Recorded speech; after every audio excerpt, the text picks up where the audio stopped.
Hey, what's up, pedal nerds and nutsos and nerdines and nerdellas? We're back to a pretty straightforward pedal demo. Yeah, after months of doing NAMM show and Musikmesse and all this crazy stuff and amps and books on use and Kettner and stuff. So we're looking at a pedal again. Finally.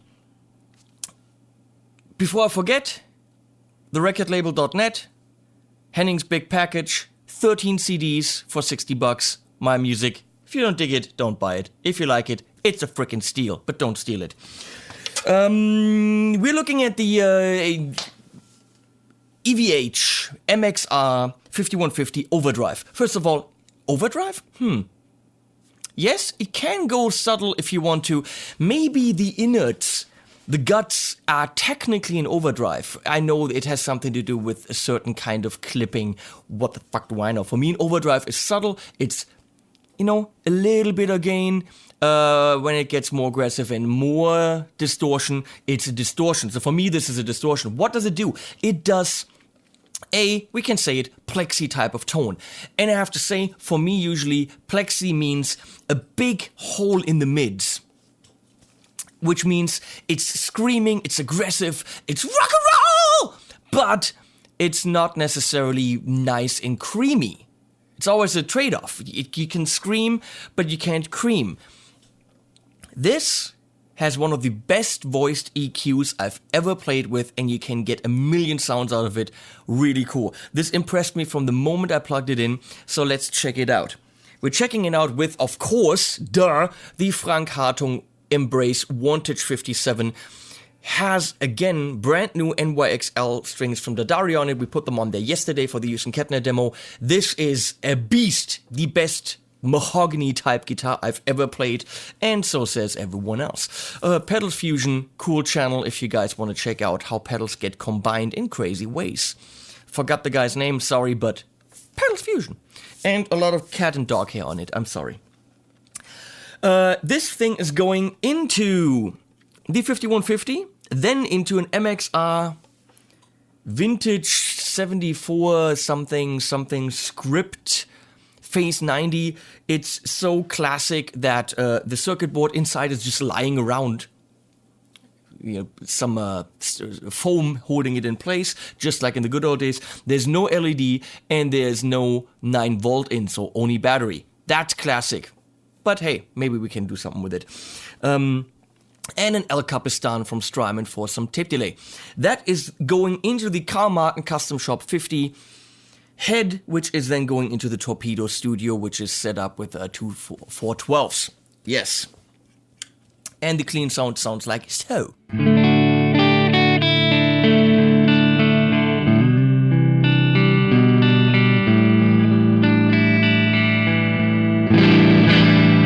Tiny bit of breakup and nice body.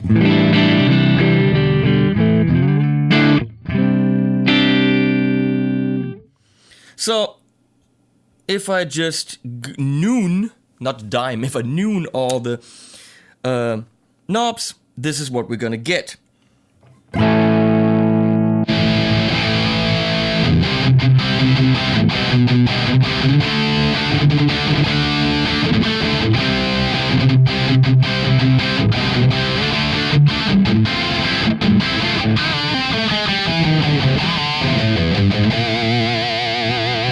Yes, it is Scream Central. That's what you expect from a plexi type pedal. Because obviously back in the days, I'm not an Eddie fan. I have no idea.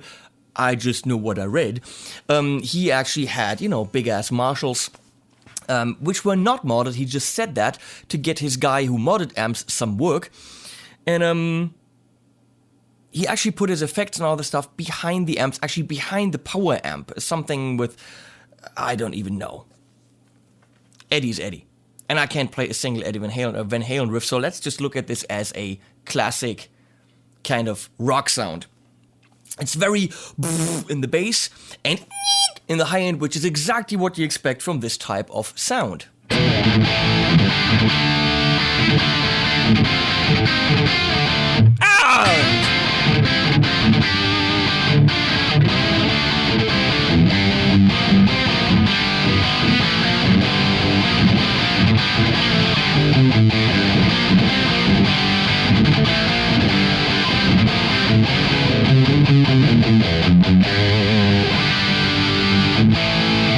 But the cool thing of the 5150 is that it can go and give you less gain.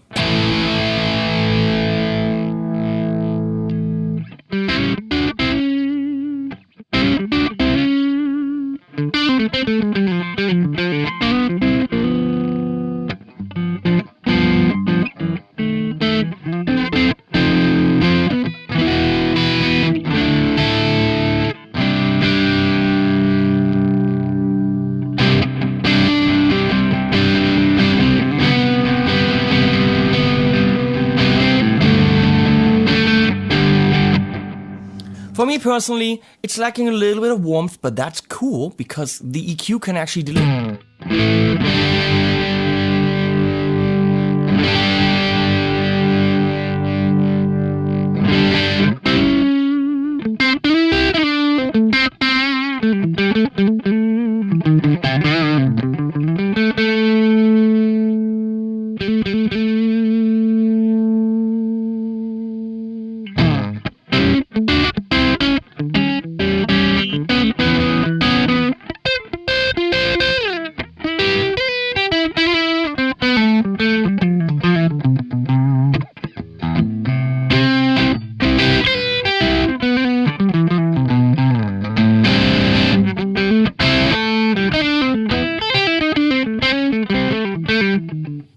You can always see how the gauge turns on. Well, the thing is, there is still a little bit of fizzly-wizzly noise coming out in behind it. Probably can't. If I crank up the gain and the volume a lot, now you can hear it. Even though the gauge is on, there's still stuff coming through.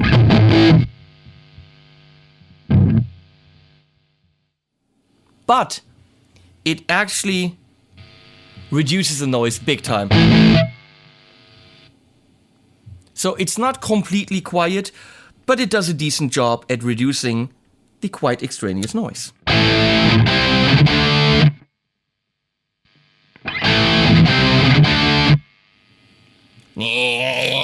That's going.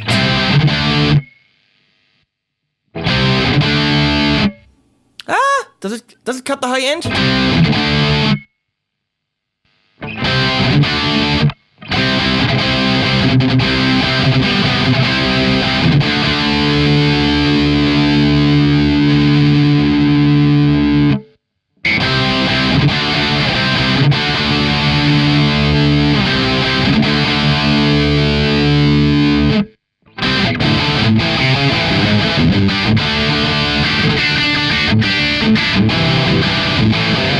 Again, this is always a pedal for a scream. So let's try to make it scream. We get a little bit more high end. We give it some serious gain. And we let it scream.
It can sing. It's actually a really beautiful sound.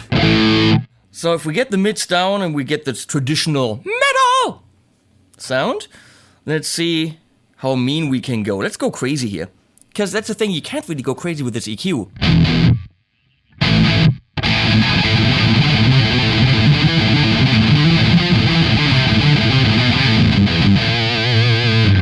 than a gent? I don't know.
Beautiful, a lot of options at your disposal. Let's go crazy.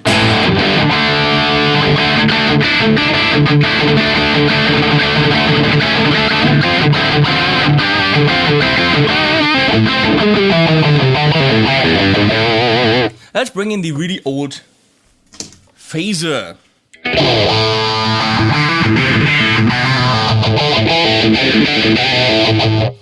Eddie's sound was a lot more subtle, and the way I can actually achieve this is by putting the phaser in front of the distortion.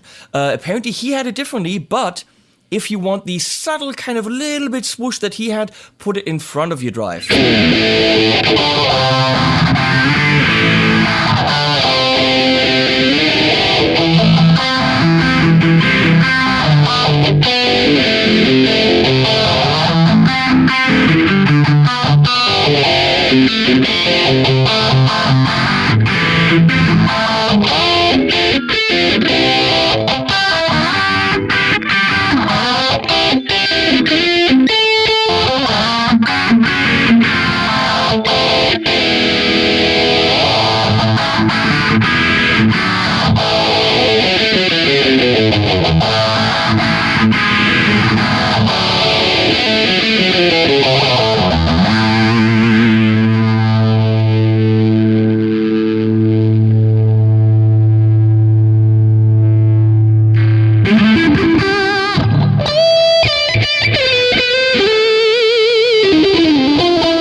It's just fucking fun.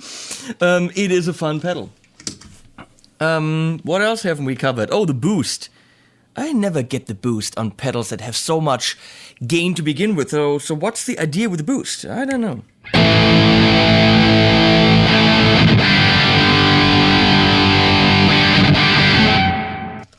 How about no delay?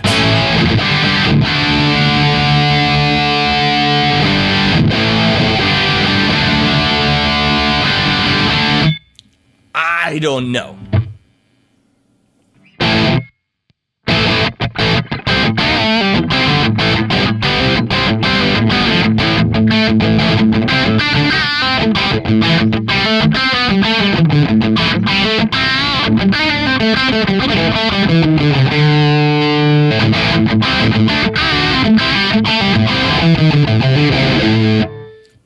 I don't get the point, really?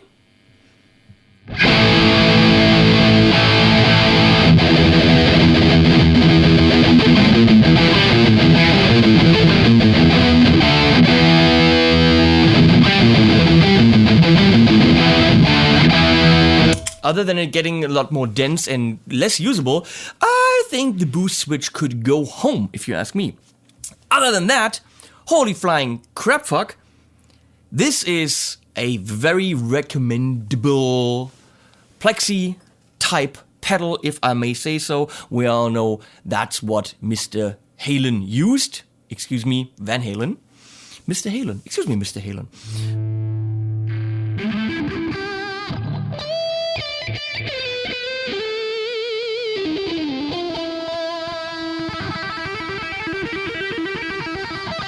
Well, as I've already said, super flexible EQ, which can never really go too much, too little, whatever. It's absolutely tuned perfectly. It can go lower gain, which some of these plexi type pedals cannot handle, which is why Carl Martin just came out with the plexi tone low gain, because the normal plexi tone was just too much, which is, by the way, also a nice pedal.